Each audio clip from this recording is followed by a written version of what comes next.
The AI industry has announced the year 2025 to be the year of agentic AI, the year of agents. Drum roll, please. Drum roll. One company that is leading the scene is Anthropic.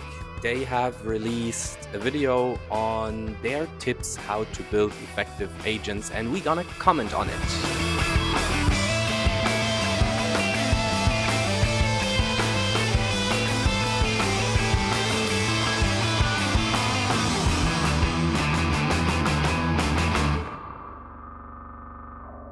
Okay, welcome back to your Aiku show. This is already episode number 6, and today it's all about agents. Yeah, Agents. agents, This agents. year so far has lived up to the promise of agents, I feel. Mm-hmm. And I think it's a good time and the right time to dive into it, shallow dive at first, even though we will get head over heels very quickly, I feel. Anyways, today we gonna address the topic from just starting with what are agents, how are they different to other approaches when talking about AI and similar topics. What are some use cases, and then with a particular focus on what Anthropic has put out, what are some tips for you to get going in this topic? Yep. But when you think about agent, what comes to your mind? Matrix, so Agent Yeah, Smith, right? so I That's also number had one. that. So if you guys, Always like that. so tell me what you think when when you hear agent, what do you think? Because I think it will get people a little bit overhyped or underhyped at the same time because it's just associations right now. Yeah, we Yeah. don't have many clear cases in front of our eyes yet, I Mm-hmm. think. So I guess the only thing where we can see agents or agentic AI at work at the minute, it's the deep research Mm-hmm. tasks, whereas this is still a relatively narrow agentic Mm-hmm. approach. We will get to it in a moment, Yes. Very exciting. but I agree with you in that regard that people don't have many references to what this is supposed to be. Yep. They understood, okay, ChatGPT is whatever it is. This is a large language model or how it's supposed to be. But what is the ChatGPT of an agent, Yep. right? Yeah. I think these references we still have to make them. In that regard, there is confusion and it is all right. And this is why we're also talking about it. This is Yeah, why Anthropic exactly. themselves have um, opened this topic in such a way that they also try to educate on the topic, what is what in that regard. Yeah, completely. Then why don't we just Start. start with this very point? What are AI agents? And what are they potentially not, or what are they not supposed to be? Hmm. And I really liked how the guys from Anthropic put it. So this originally comes from a blog post that they put out in December last year, where they define what is an agentic workflow and what is just a workflow that makes Hmm. use of large language models. So the way how they put it is in a classical way, where you have a workflow defined in steps, Hmm. and you potentially use a large language model where in the first step you have created a response from a large language model. You take the output of it, or you take this response and you use it as an input into the next step, where again a large language model does something for you, and you take the output, use it as an input In the next step, again, there is a large language model. So it's basically chaining the interactions with a large language model piece Mm-hmm. by piece in a workflow where you know the number of steps. The number of steps are fixed, Mm-hmm. such as you know it from usual automation, right? Where you define a clear workflow. This also is, let's say, the old school of automation, and this style of workflow automation has been applied to conversing with a large language model, Mm-hmm. but this is not what an agentic workflow is supposed to be, Okay. right? So an agentic workflow rather sets out with a goal. So you just put out a task to an agent, and then what you don't control are how many steps it requires to iteratively arrive at the outcome that you want it to achieve. So in that regard, it is autonomous, Yeah. right? Yeah. Yeah, so I like that the definition that they also put, Anthropic, by the way, if you open their website, they have really defined two things, two points under agentic in AI agents. So workflows, as Ziggy mentioned before, are systems where LLMs and tools are orchestrated through predefined code paths, while agent are systems where LLMs dynamically direct their own processes and tool usage, maintaining control over how they accomplish tasks.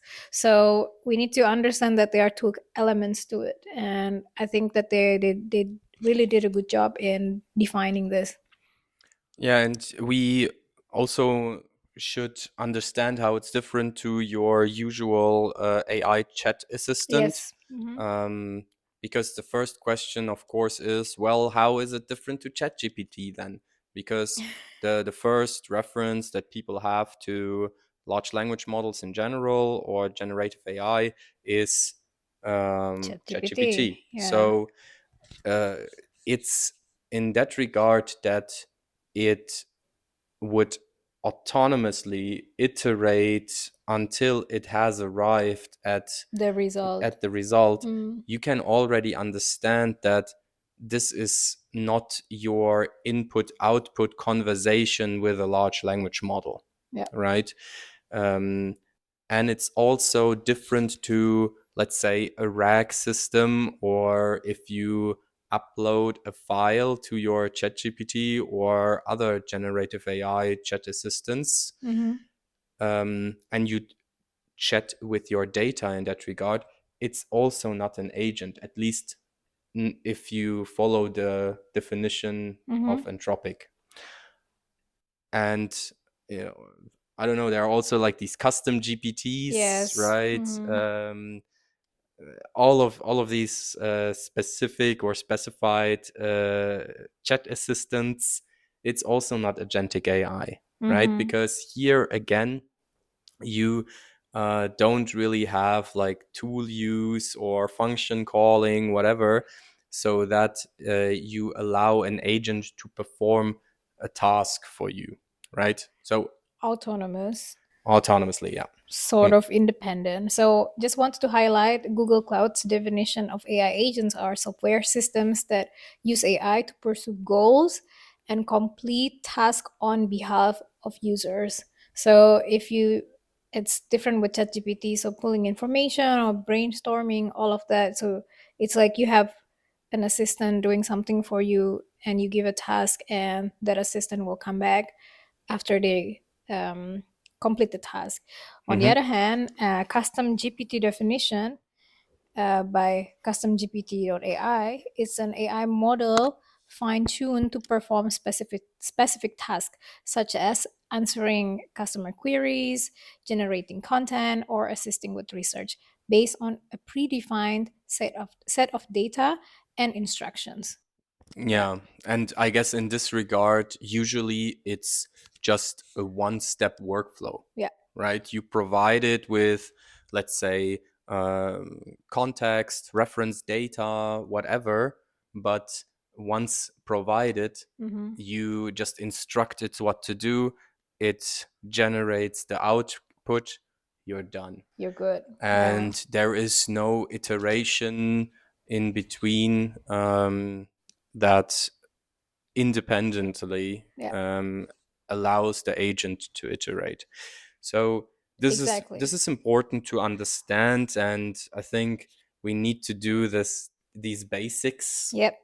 in order to also understand better um, what are potential use cases. So I think now we sort of grasp a little bit what an agentic AI can accomplish. So if it can use a tool for you, think of business applications that you usually use, your CRM,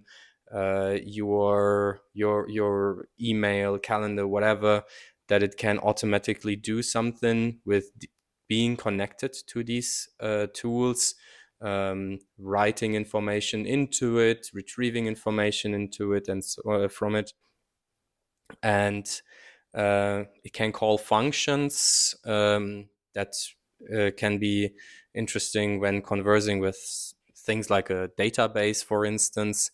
And it can also do larger assistance tasks, but then that's rather in the context of planning and iterating potentially um, in a setup with multi agents or in a multi-agent environment. So That these, sounds really promising. Like yeah, if I yeah, people get want, hyped. yeah, yeah, yeah. I mean, it sounds like you can get some AI or some assistants that do not have emotions, do not have potentially, you know, like you don't have to, of course I will be nice, but you don't have to do the review or like ask them to whether they're doing all right or so, but they will just do the things for you and then get back to you with some results. So as a business owner, this is such a, it sounds like a game changer. Yeah, it can um, quickly carry people away. I also feel because Hmm. um, the use cases that Anthropic highlighted are more like, let's say, down to earth. so let's go and check some use cases. Okay. And I want to start with something that is rather plausible and for them also has proven to Yes. be okay because there is some experience with that, and it is Hmm. like the larger customer support case where you Hmm. have a customer support agent that iterates with you. It's like your usual chatbot thing, right? Where you iterate with a customer on based on their initial request until they are happy and they signal back to you, okay, I'm fine, my request is resolved, or some other I don't know action or activity has been resolved. And then another thing that is also in the realm of, yeah, can be done all right, is coding assistance. it's it They highlight that it depends on whether you have good references of code, such as, and this is the example that they pulled, writing unit tests. That's something that developers don't really like to do or take sufficient time for it.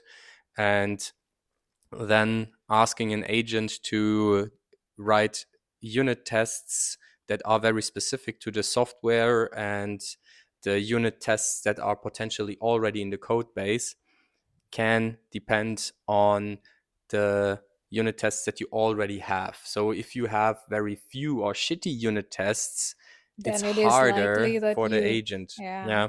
So this is a little bit of a shortcoming here, and it teaches us a lesson as well yeah. for other cases.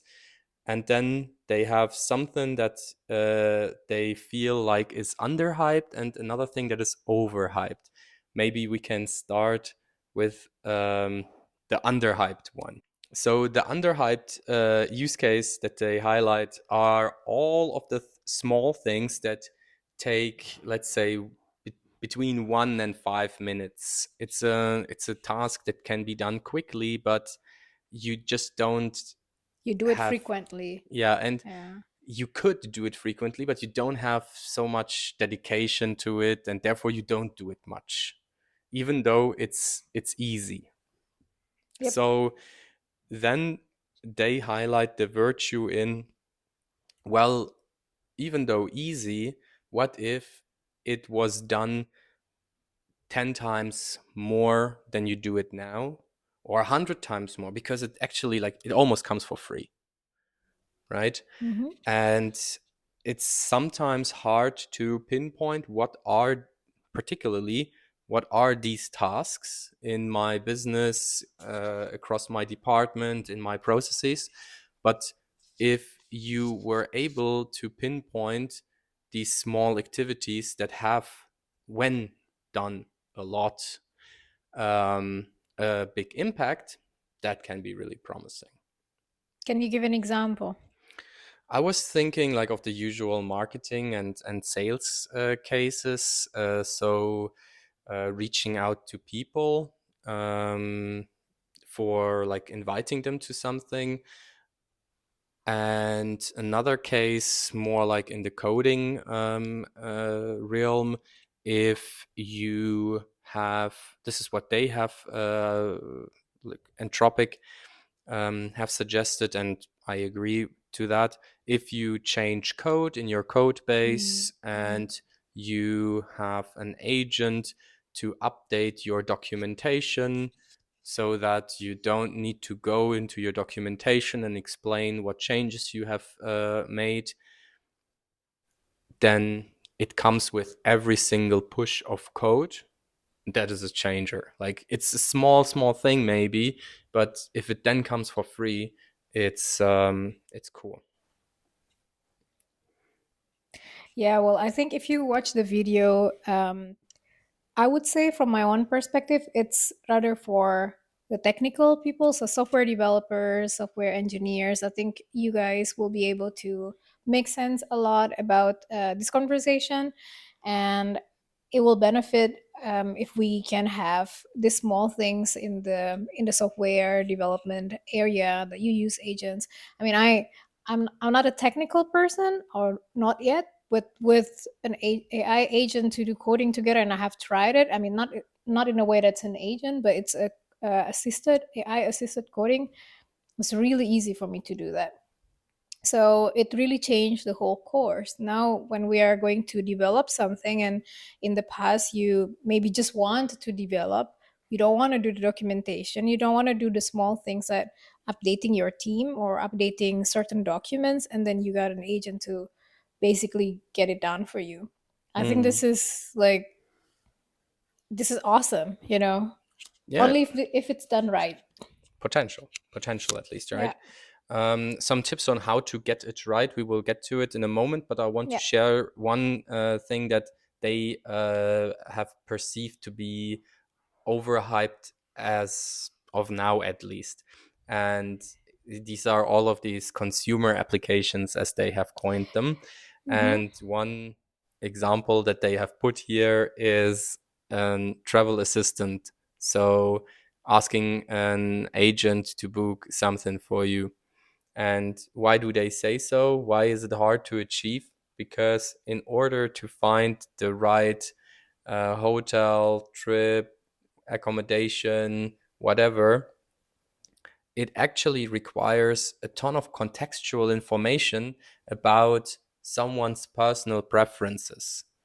And this is where we tend to overestimate these agents and underestimate how much of this information is actually required in order to make a very good travel plan, because it has to fit so neatly into our interests and things we don't like, and so on. So providing all of this contextual information to an agent might just be as coming As with as much time and energy and effort you wouldn't as, write a long prom about, a mega prom about your holiday, and make the agent book No, something for you, like go to Europe trip for 20 days. just do it yourself. Yeah. Yeah, exactly. So this but is what they highlight. Like it might be so tedious, you might just want to but I want create to give yourself. my 10 cent to it because they are coming from enterprises building software and all that stuff.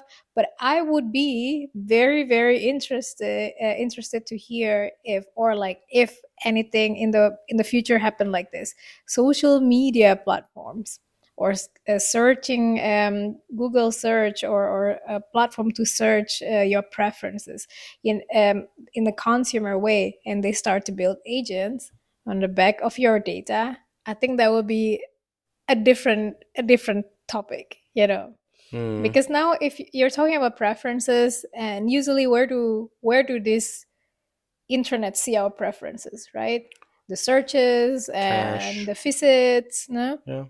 all of that. So maybe it's not here right now, but in the future it can be a different story. Yeah, just read the preferences from the cookies and so on, and here you go. So yeah, that will surely come.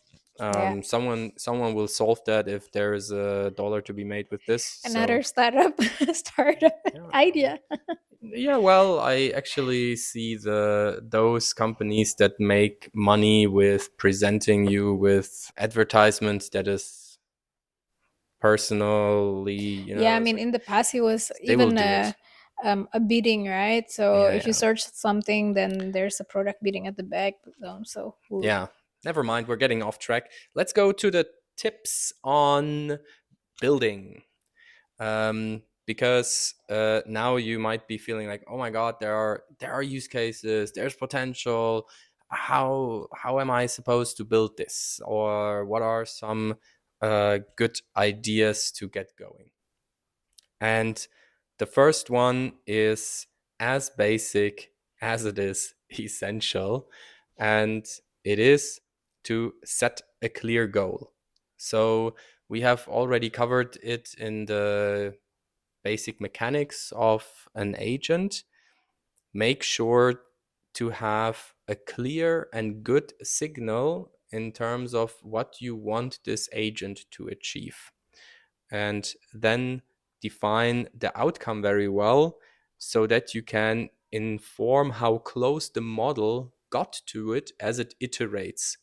And then it should also be easy for you to verify whether the goal has been achieved or not.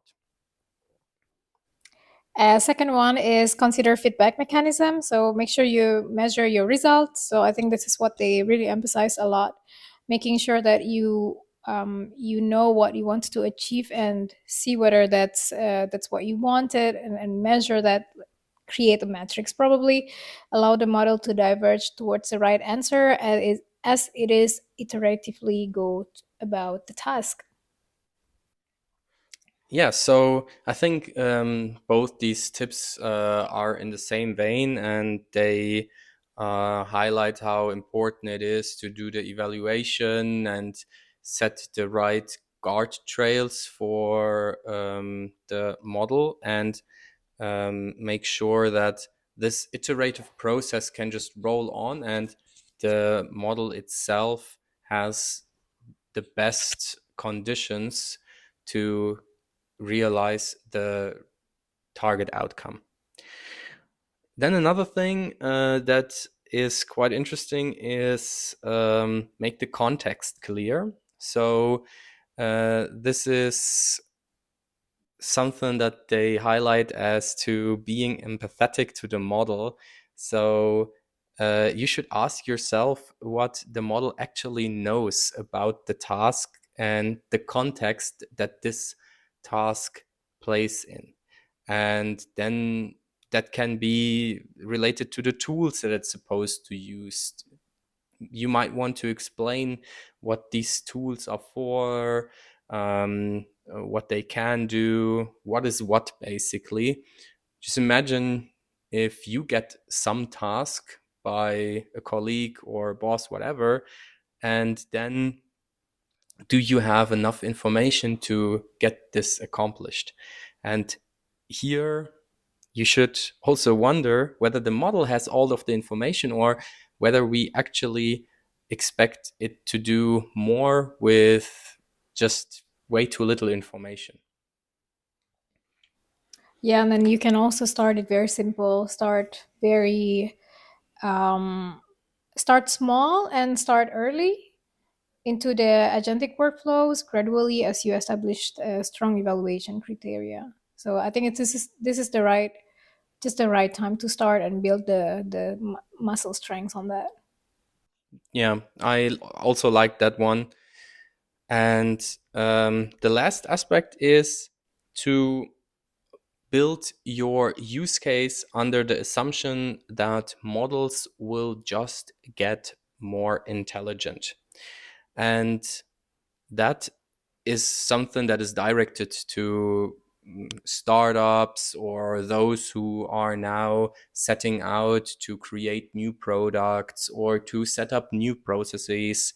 And they vouch for setting up these products or use cases, whatever it is, in such a way that it would just get better as models get more intelligent.